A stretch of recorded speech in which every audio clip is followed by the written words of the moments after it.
युग अपने पापा की आवाज सुनकर हक्का बक्का हो गया था। उसे समझ ही नहीं आ रहा था कि उसके साथ क्या हो रहा था। युग के पिता की फिर आवाज सुनाई देती है, युग बेटा, ओ युग बेटा। युग सोचने लग जाता है, पापा की आवाज कैसे आ सकती है? पापा तो 13 साल पहले ही गुजर चुके हैं। जरूर कुछ और बात है। युग उसके पास ही जमीन पर सो रहे कायर को उठाने लग जाता है। युग कायर को उठाते हुए कहता है, कायर, ओ कायर, उठ यार। कायर इतनी गहरी नींद में सो रहा था कि वो उठ नहीं रहा था। कायर के ना उठने पर युग अभिमन्यु को उठाने लग जाता है। युग अभिमन्यु को हिलाते हुए कहता है, अभिमन्यु, ओ अभिमन्यु, उठ भाई, उठ न यार। इसलिए कहता हूँ इंसान को इतनी भी नहीं पीनी चाहिए कि होश ही ना रहे। कायर और अभिमन्यु के ना उठने के बाद युग कछुए को उठाने की उम्मीद छोड़ देता है, क्योंकि वो जानता था जब वो दोनों ही नहीं उठे तो कछुआ क्या उठेगा। युग के पिता की फिर से आवाज सुनाई देती है, युग बेटा, ओ युग बेटा, ऊपर आओ बेटा। युग खुद से कहता है, ये आवाज तो ऊपर वाले कमरे से ही आ रही है, पर ऊपर तो कोई नहीं है। फिर ये आवाज ऊपर से कैसे आ सकती है? कहीं घर के अंदर कोई चोर वोर तो नहीं घुस गए? नहीं, अगर चोर घुसते तो वो पापा की आवाज में बात नहीं करते, ना ही मेरा नाम लेते। जरूर कुछ और बात है और इसका पता लगाना पड़ेगा मुझे। इतना कहकर युग धीरे धीरे सीढ़ियां चढ़ते हुए ऊपर वाले कमरे की ओर जाने लग जाता है। जैसे जैसे युग सीढ़ियां चढ़ते जा रहा था, उसके पिता की आवाज तेज होती जा रही थी। आवाज का पीछा करते करते युग उसी कमरे के सामने आकर खड़ा हो गया था, जिस कमरे के अंदर यक्षिणी कैद थी। कोठी में लाइट नहीं थी, जिस कारण चारों तरफ अंधेरा छाया हुआ था, पर दरवाजे के ऊपर बना शैतान का नंबर 666 लाल रंग में चमक रहा था। उसे देखकर ऐसा लग रहा था जैसे उसे अभी अभी किसी ने अपने खून से लिखा हो। युग दरवाजे के सामने खड़ा ही था कि तभी उसे फिर से उसके पिता की आवाज सुनाई देती है, युग बेटा, तुम आ गए। मुझे पता था तुम मुझे मुक्ति दिलाने जरूर आओगे। मैं इतना अभागा बाप हूं कि अपने बेटे का चेहरा आखिरी बार तक नहीं देख पाया। अपने पिता की आवाज सुनकर युग भावुक हो जाता है और वो भी रोने लग जाता है। उसकी आंखों से आंसू टपकने लग गए थे। युग के पिता की रोती हुई आवाज सुनाई देती है, मेरी लाश यहीं अंदर है बेटा। मेरी लाश का अंतिम संस्कार करके मुझे मुक्ति दिला दो बेटा। मेरी लाश को बाहर निकालो, दरवाजा खोलो युग बेटा। अपने पिता की आवाज सुनकर युग पूरी तरह भावना में बह चुका था। उसके दिमाग से ये बात निकल ही गई थी कि कमरे के अंदर यक्षिणी कैद है। युग अपने आंसू पोंछते हुए कहता है, मैं मुक्ति दिलाऊंगा पापा, आप फिक्र मत कीजिए, मैं अभी ये सब हटा देता हूँ। युग दरवाजे पर लगे ताबीज को हटाने के लिए अपने हाथ आगे बढ़ाने लग जाता है। युग जैसे ही ताबीज को छूता है, कोई उसका हाथ पीछे से पकड़ लेता है। अचानक किसी को अपना हाथ पकड़ते देख युग डर जाता है और जब वो पीछे मुड़ता है तो देखता है कि वहां पर अभिमन्यु खड़ा हुआ था, जिसने अपने एक हाथ में मोबाइल का टॉर्च पकड़ा हुआ था और दूसरे हाथ से युग का हाथ। अभिमन्यु हैरानी के साथ युग से पूछता है, तू यहाँ पर क्या कर रहा है और ये तू क्या करने जा रहा था? तुझे पता है ना इस कमरे में यक्षिणी कैद है, फिर भी इसे खोलने जा रहा था। युग अभिमन्यु को समझाते हुए कहता है, अभिमन्यु तू आ गया, अच्छा हुआ तू आ गया। तुझे पता है इस कमरे में मेरे पापा की लाश है और वो चाहते हैं कि मैं उनकी लाश निकालूं और उन्हें मुक्ति दिलवा दूं। ये क्या बकवास कर रहा है तू? बकवास नहीं यार, मैं सच कह रहा हूँ, मैंने अभी अपने पापा की आवाज सुनी। अभिमन्यु हंसते हुए कहता है, यार पीक हम तीनों ने रखी है और चढ़ तुझे रही है। अभिमन्यु ने इतना ही कहा था कि तभी युग के पिता की आवाज सुनाई देती है, युग बेटा, दरवाजा खोलो बेटा, मेरी लाश को निकालो यहाँ से, दरवाजा खोलो बेटा। युग के पिता की आवाज सुनकर अभिमन्यु के भी होश उड़ जाते हैं। उसने जितनी विस्की पी रखी थी सारी एक बार में ही उतर जाती है। अभिमन्यु डरते हुए कहता है, यार तू तो सच कह रहा था, आवाज सच में सुनाई दे रही है, मुझे भी दी। वही तो कह रहा हूँ यार, और आवाज इस दरवाजे के पीछे से आ रही है, पर इस कमरे में तो यक्षिणी है ना। युग और अभिमन्यु की बिल्कुल समझ में नहीं आ रहा था कि वो दोनों क्या करें। दोनों एक दूसरे की सूरत घूरते जा रहे थे। दोनों डर के मारे पसीने से लथपथ हो गए थे।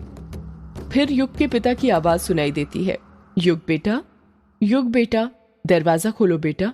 अपने पिता की आवाज सुनकर युग फिर भावुक हो जाता है और अभिमन्यु से कहता है, यार पापा आवाज दे रहे हैं, मुझे दरवाजा खोलना पड़ेगा, उनकी लाश को बाहर निकालना पड़ेगा और उन्हें मुक्ति दिलानी पड़ेगी। अभिमन्यु युग को समझाते हुए कहता है, नहीं युग, वो तेरे पापा की आवाज नहीं है। नहीं अभिमन्यु, वो मेरे पापा ही हैं, मैं अपने पापा की आवाज पहचान सकता हूँ। यार अब मैं तुझे कैसे समझाऊं?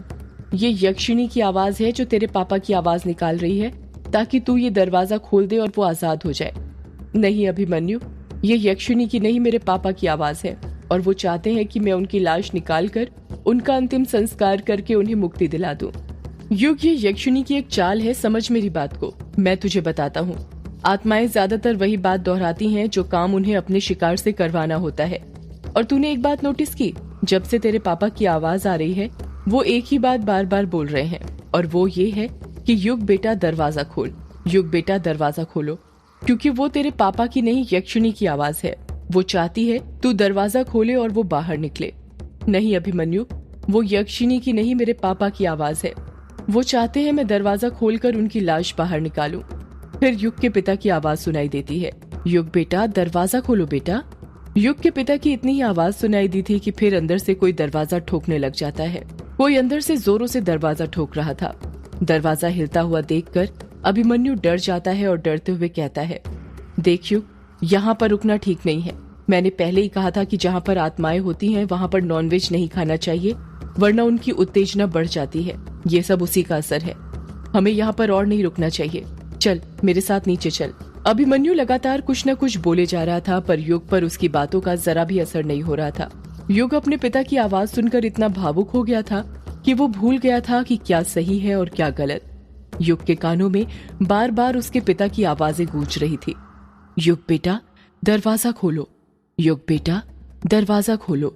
युग दरवाजे पर लटक रहे ताले को अपने हाथ में पकड़ता है और उस पर बंधे अलग अलग धर्म के ताबीज और लाल रंग के कपड़े हटाने लग जाता है। अभिमन्यु युग को रोकते हुए कहता है, ये तू क्या कर रहा है युग, रुक जा, ऐसा मत कर वरना तू सोच भी नहीं सकता क्या हो जाएगा। अभिमन्यु के समझाने पर भी युग नहीं समझता और वो सारे ताबीज दरवाजे से निकाल कर फेंक देता है। अभिमन्यु हकलाते हुए कहता है, ये तूने क्या किया युग, तुझे जरा भी अंदाजा है अब क्या अनर्थ होगा। युग ने ताबीज तो निकाल दिए थे, पर उसकी समझ में नहीं आ रहा था कि वो ताला कैसे तोड़े। ताला तोड़ने के लिए युग अपने आसपास कुछ ढूंढने लग जाता है जिससे वो ताला तोड़ सके। अभिमन्यु फिर युग को समझाते हुए कहता है, रुक जा युग, अभी भी वक्त है, दरवाजा खोलने की जिद छोड़ दे, ये सब ठीक नहीं है। ये तू क्या ढूंढ रहा है, तू मेरी बात क्यों नहीं सुन रहा है, मैं कुछ कह रहा हूँ तुझसे। युग अभिमन्यु की बात पर कुछ ध्यान नहीं दे रहा था। ऐसा लग रहा था जैसे वहाँ पर अभिमन्यु हो ही ना, सिर्फ युग अकेला हो। युग को फर्श पर ही एक हथौड़ा पड़ा मिल जाता है। वो उसे उठाकर दरवाजे के पास जाने लग जाता है। युग को दरवाजे के पास जाता देखकर अभिमन्यु समझ जाता है कि वो हथौड़े से ताला तोड़ने जा रहा है, इसलिए अभिमन्यु उससे पहले ही दरवाजे के सामने जाकर खड़ा हो जाता है और युग को रोकते हुए कहता है, नहीं युग, मैं तुझे दरवाजा नहीं खोलने दूंगा चाहे कुछ भी हो जाए। युग गुस्से से कहता है, देख अभिमन्यु, मेरे सामने से हट जा, वरना मुझे भी नहीं पता आज मेरे हाथों से क्या हो जाएगा। मुझे दरवाजा खोलने दे, समझा। नहीं युग, मैं तुझे ये दरवाजा नहीं खोलने दूंगा। यदि दरवाजा खुल गया तो यक्षिणी बाहर आ जाएगी, और यदि एक बार यक्षिणी बाहर आ गई तो फिर सब बर्बाद हो जाएगा। गांव में फिर से मर्दों के शिकार होने शुरू हो जाएंगे। युग अभिमन्यु को हथौड़ा दिखाते हुए कहता है, देख अभिमन्यु, मैं आखिरी बार बोल रहा हूँ, हट जा मेरे सामने से, वरना। अभिमन्यु भी गुस्से से कहता है, वरना क्या युग, ये हथौड़ा तू मुझ पर मारेगा? मारना है तो मार दे, पर मैं कह देता हूँ मैं यहाँ से नहीं हटने वाला।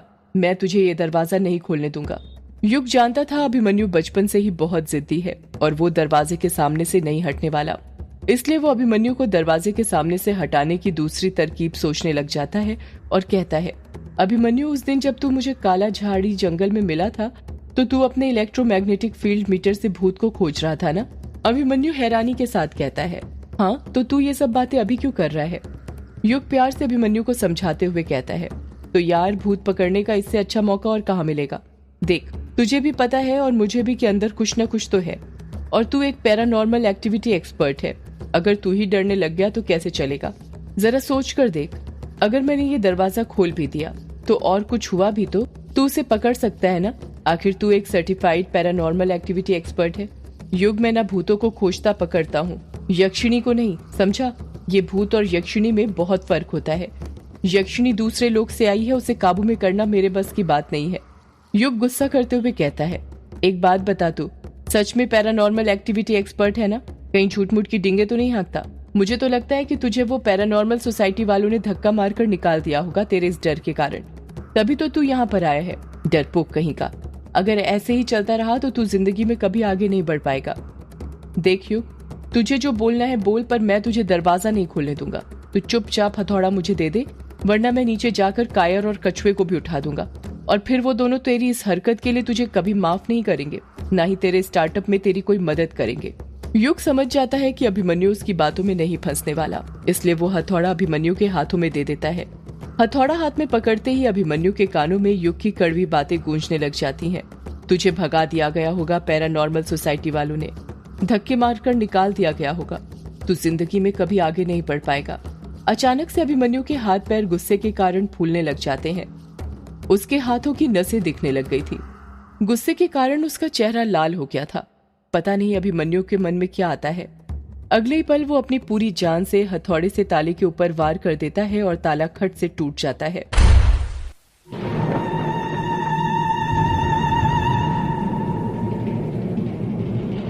ताले के टूटते ही कुछ देर पहले से जो दरवाजा ठोकने की आवाज आ रही थी वो बंद हो गई थी। अचानक से चारों तरफ खामोशी छा गई थी। ताला टूटते हुए देखकर युग खुश हो गया था। होता भी कैसे नहीं, उसे कमरे के अंदर से उसके पिता की लाश जो बाहर निकालनी थी। अभिमन्यु दरवाजे पर का ताला हटा देता है और उसकी कुंडी खोल देता है। युग और अभिमन्यु दोनों मिलकर दरवाजा खोल देते हैं। जैसे ही दरवाजा खुलता है उसके अंदर से बदबू आने लग जाती है। वो बदबू ऐसी थी जैसे किसी मरे हुए इंसान के शरीर में से आती है। अभिमन्यु अपनी नाक पर हाथ रखते हुए कहता है, इसमें से तो बहुत गंदी बदबू आ रही है यार। युग अभिमन्यु की बात का कुछ जवाब नहीं देता और सीधे कमरे के अंदर घुस जाता है। अभिमन्यु भी युग के पीछे पीछे कमरे के अंदर घुस जाता है। कमरे के अंदर अंधेरा छाया हुआ था, जिस कारण ज्यादा कुछ दिखाई नहीं दे रहा था। अभिमन्यु के मोबाइल का टॉर्च भी बार बार बंद चालू हो रहा था। पता नहीं ये कैसे हो रहा था। शायद ये सब कमरे में मौजूद अदृश्य शक्ति के कारण हो रहा था। जैसे जैसे वो दोनों कमरे के अंदर घुसते जा रहे थे, बदबू और बढ़ती जा रही थी। वो बदबू उनके नाक के नथनों में पूरी तरह घुस चुकी थी। जलती बुझती रोशनी में अभिमन्यु कमरे में अभी तक बस यही देख पाया था कि कमरे में जगह जगह मकड़ी के जाले बने हुए थे और कई सारी किताबें थीं। टेबल के ऊपर एक सफेद टाइपराइटर रखा हुआ था, जिस पर अभी किसी का सूखा हुआ खून गिरा था। उस टाइपराइटर को देखकर तो अभिमन्यु की जान हलक में ही आ गई थी। कमरे के अंदर खामोशी छाई हुई थी। युग उस खामोशी को तोड़ते हुए कहता है, पापा कहाँ हैं आप? पापा कहाँ पर हैं आप? देखिए मैं आ गया। आप मुझे आवाज लगा रहे थे ना पापा? अभिमन्यु दबी हुई आवाज में युग के पैर पर धीरे से लात मारते हुए कहता है, ये तू क्या बोल रहा है? युग किसे आवाज लगा रहा है? युग अभिमन्यु की बात का कुछ जवाब नहीं देता और फिर से अपने पापा को आवाज लगाते हुए कहता है, पापा कहाँ हैं आप? युग ने इतना ही कहा था कि तभी एक औरत की भिन्नाती हुई आवाज सुनाई देती है, पापा नहीं, यक्षिणी बेटा। ये आवाज सुनकर युग और अभिमन्यु दोनों दंग हो गए थे। युग हकलाते हुए कहता है, कौन? औरत की आवाज सुनाई देती है, मैं यक्षिणी, तेरी मौत।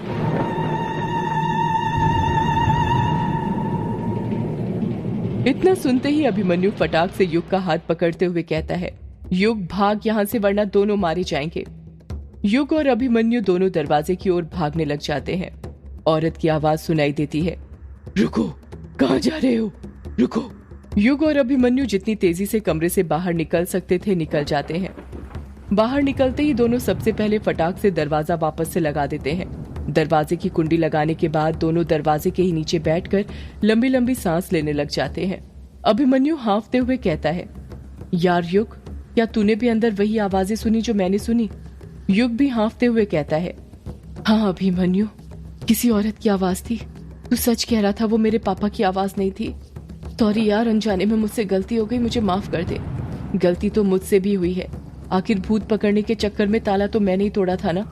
मैं ही तो थॉर बन रहा था। क्या वो यक्षिणी इस कमरे से बाहर निकल गई? तूने उसे बाहर निकलते हुए देखा? यार कुछ कह नहीं सकते। आत्माएं अदृश्य होती हैं, उनकी जिसे मर्जी होती है वही उन्हें देख पाते हैं। या फिर कोई तरीका नहीं है पता करने का कि यक्षिणी इस कमरे से बाहर निकली या नहीं? एक तरीका है। क्या? सदियों से है पुरानी ये है यक्षिणी की कहानी। यक्षिणी एक आग है, यक्षिणी तेरा ख्वाब